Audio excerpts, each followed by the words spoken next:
proceso de formación de curador ha sido un proceso atípico, por lo que lo hace también muy interesante, ¿no?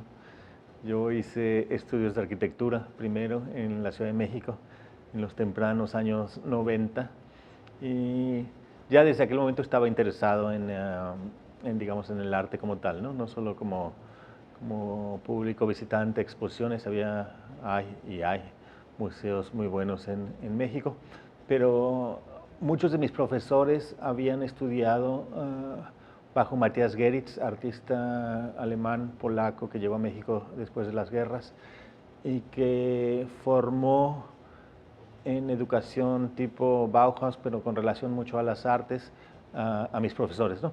Entonces esa relación arte-arquitectura estaba siempre presente, ¿no? Presente en los trabajos que hizo Geritz, el Museo del Eco, que en aquel momento no había reabierto al público, en la Casa Barragán misma, que se puede leer como una gran instalación de color y de luz, pero también muchos otros trabajos de arquitectura donde existe esta relación de integración plástica, lo que se llamaba integración plástica en aquel momento, ¿no? Los murales de Diego Rivera en la Secretaría de Educación Pública, o sea, cómo a través de la arquitectura o la arquitectura en diálogo con el arte podía servir para llevar al arte a nuevos públicos, ¿no? Entonces, bueno, eso estaba ahí presente como parte de mi formación. Y ya fue a través de mis estudios de maestría y de doctorado que me acerqué al campo de la curaduría, de la exposición, y que de alguna manera la formación original de arquitecto me dio un entendimiento, digamos, del espacio de exposición o de cómo pensar el espacio de exposiciones.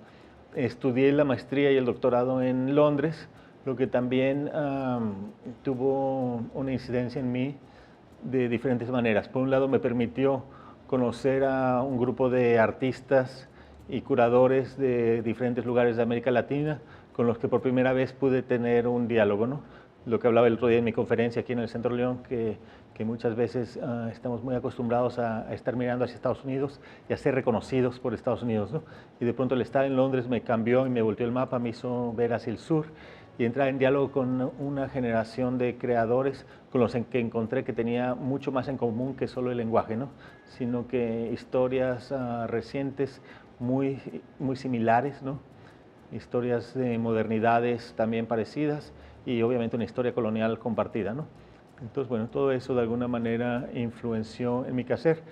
En Londres también, en aquel momento, yo llegué en 97, de alguna manera la escena de arte inglesa empezaba a cambiar, pero aún no había esa abertura a un mundo de arte global que hay hoy día, ¿no? Entonces, muchos de los primeros trabajos que hice fueron curadurías independientes, curadurías tipo guerrilla, mucho trabajando también con muchos de estos artistas y curadores de América Latina que o vivían y estudiaban ahí o que pasaban por ahí y buscamos lugares donde poder hacer exposiciones, presentar proyectos de arte, reconociendo que ahí en ese contexto éramos una minoría, ¿no? Entonces eso tuvo mucha incidencia en mí. Y también que a partir de ahí y de conocer a muchos de estos artistas, me dio la curiosidad de conocer en vivo aquellos otros contextos, ¿no? Entonces, siempre que tuve la posibilidad, intenté viajar, o muchas otras veces me invitaban, y conocer el continente americano, ¿no? Y ahí atestiguar en vivo mucho de la producción artística que estaba aconteciendo en estos lugares, en estos contextos, y poder crear diferentes diálogos y conexiones entre artistas, lugares y pensamientos, ¿no? Entonces, bueno, eso es parte del trabajo que sigo haciendo hoy día. Hoy día me divido entre el Museo Guggenheim en Nueva York, donde trabajo como curador de arte latinoamericano, trabajando en colección y exposiciones, y en Río de Janeiro, donde vivo y trabajo como curador en jefe del Museo de Arte Contemporáneo de Niterói.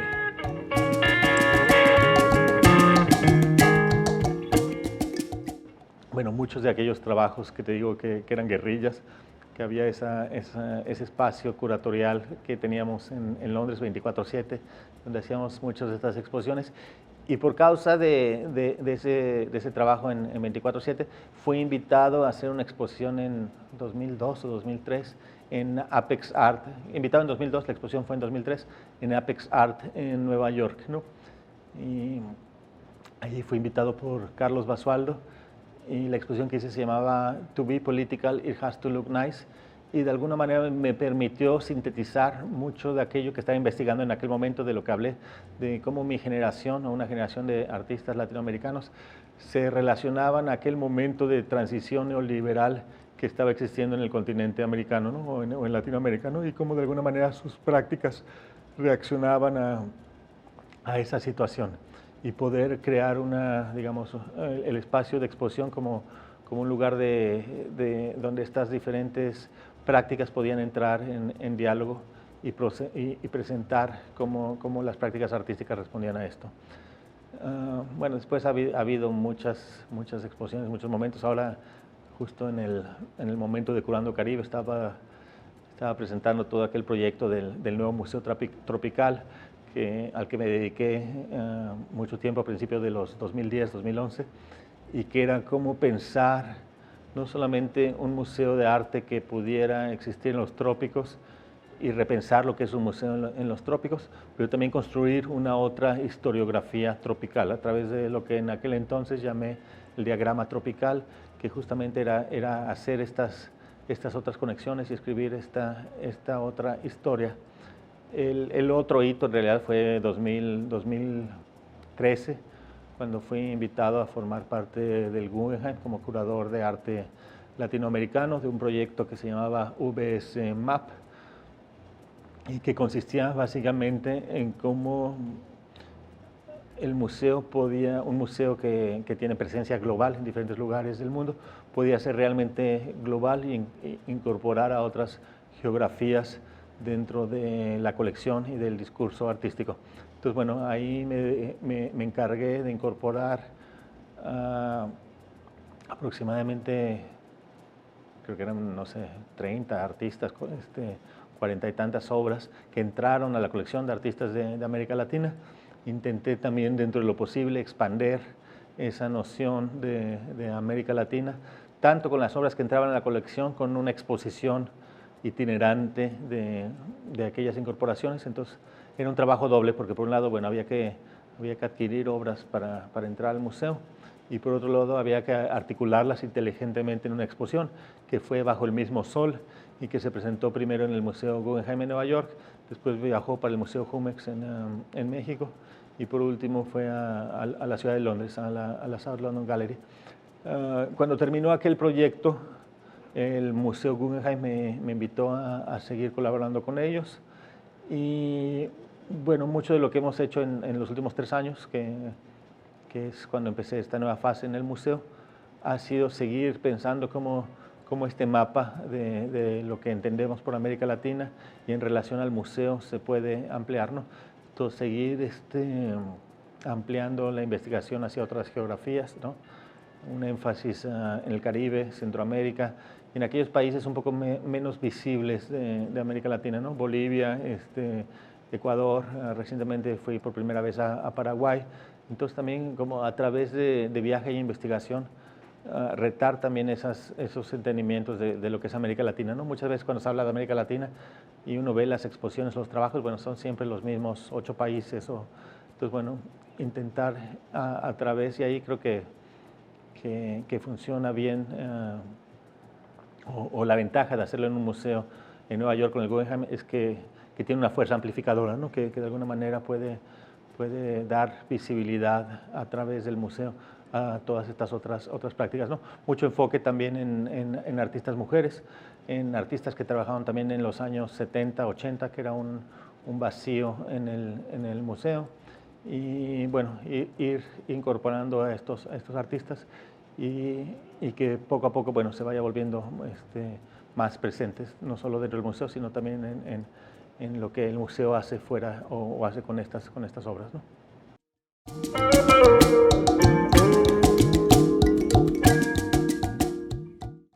Sí, bueno, fue un poco lo que presenté aquí en la charla que di hace 3 días al público de Santiago, del Centro León. Y es en el Museo de Arte Contemporáneo en Detroit, donde he estado trabajando los últimos 2 años y 4 meses como curador en jefe. Y también ahí mucho del trabajo que hemos hecho es, bueno, dentro de un contexto actual en Brasil de crisis política, crisis de valores, crisis económica, donde la cultura ha sido un tanto relegada.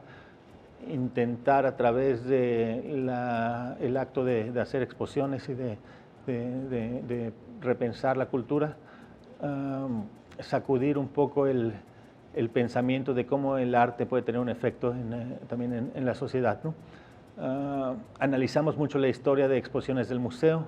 El museo tiene 21 años bueno, cuando entramos cumplía 21 años de historia, y mucho de lo que nos dimos cuenta también al analizar esta historia es que gran parte de los artistas que habían tenido muestras individuales dentro del museo eran hombres blancos, que había habido casi pocas mujeres. Entonces incrementar el número de mujeres que pudieran exponer dentro del museo.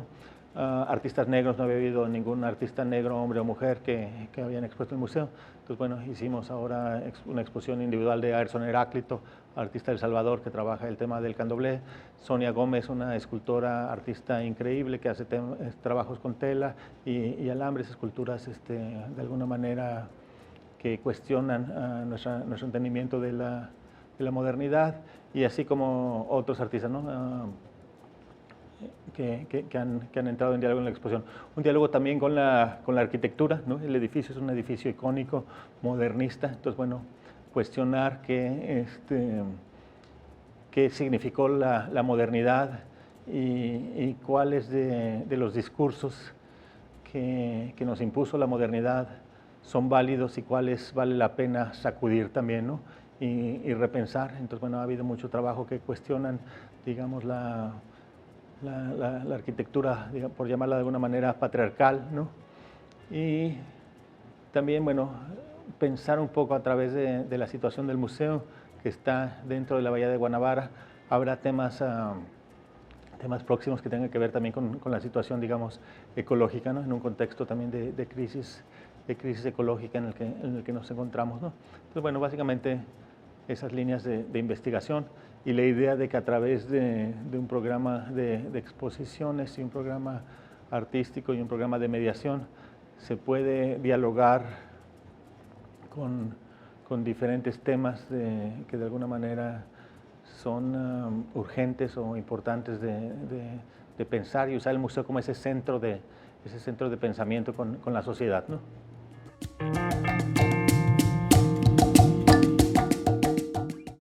Curando Caribe por el trabajo que ha desarrollado Sara Herman,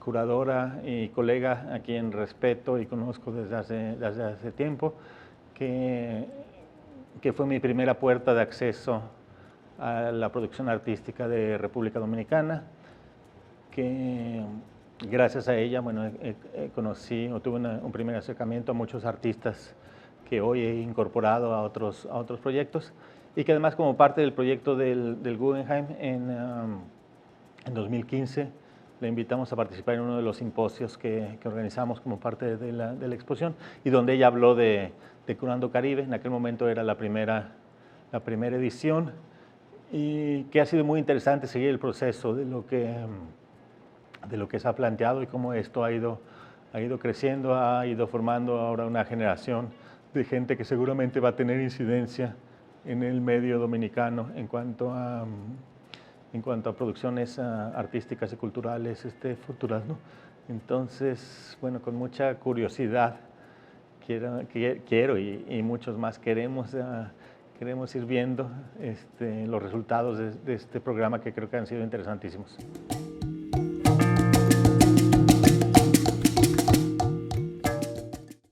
Bueno, yo fui invitado a hablar sobre el archivo, que me pareció interesante porque al principio, bueno, yo pensé, yo no soy historiador de arte, yo no soy archivista, entonces me obligó un poco a cuestionarme mi propia relación de mi práctica curatorial en torno al archivo.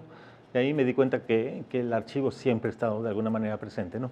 Tanto, por un lado, cómo trabajar con archivos existentes, cómo de nuevo ponerlos en tensión para crear nuevos significados o sacudir ciertos entendimientos, pero también, bueno, cómo crear nuevos archivos, ¿no? Que yo creo que es parte de nuestro trabajo como curadores y como pensadores, ¿no? Cómo crear archivos que de alguna manera acompañen nuestro pensamiento, que acompañen a las prácticas artísticas de hoy en día. Entonces, bueno, parte de lo que hemos ido haciendo en estos 3 días de trabajo es justamente esto, ¿no? No solamente compartir mi trabajo en torno al archivo, sino también invitar a los participantes a pensar sus propias prácticas en torno a la idea del archivo, ¿no?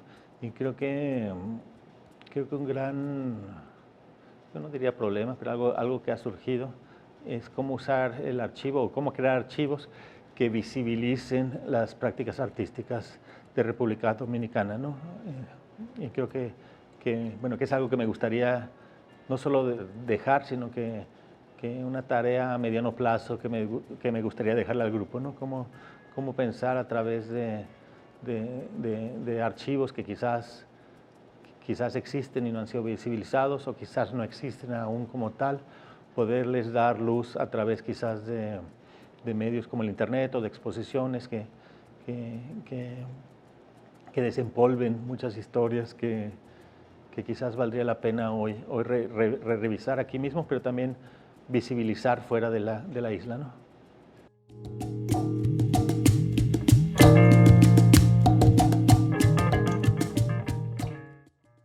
Bueno, llevo visitando República Dominicana desde el 2013, casi una vez por año, 13, 14, 15, 16, 17, 18, 19, o sea, casi 7 años de visitas. Entonces ha sido una actividad continua, ¿no? No es que llego como los otros dos profesores visitantes con ojos vírgenes y por primera vez a enfrentarme con una escena, sino que es una escena que ya he conocido, con la que he trabajado, que inclusive, bueno, hice una exposición ya alguna vez aquí. He colaborado con diferentes artistas a través de la Caribbean Art Initiative, de la que formo parte. También, bueno, nos ha preocupado mucho dar becas a artistas para salir del país y hacer residencias fuera. Entonces, bueno, también constantemente hemos revisado portafolios de artistas de la isla y eso me ha permitido conocer y cuando he estado aquí visitar diferentes estudios de artista. En esta ocasión amplié un poco el campo de estudio y visité Puerto Plata y tuve la suerte, bueno, de conocer a 2 artistas fantásticos de otra generación que viven ahí. Ahí me va a ayudar Gina, que pronuncie los nombres. Orlando Menicochi y Rafi Vázquez, ¿no? Entonces, bueno, eso me dio una nueva visión ampliada de la isla, más allá de lo que uno conoce de Santo Domingo, también de 2 artistas de otra generación que de alguna manera han sido fundamentales tanto para la escena artística de Puerto Plata, ¿no? para construir comunidad ahí, que creo que es parte también de nuestra labor como artistas y curadores, ¿no? Construir comunidades pensantes donde podemos compartir y discutir temas que después ampliar esa discusión al resto de la sociedad y conocer los 2 trabajos de estos artistas, que fue algo genial, ¿no? Creo que ya.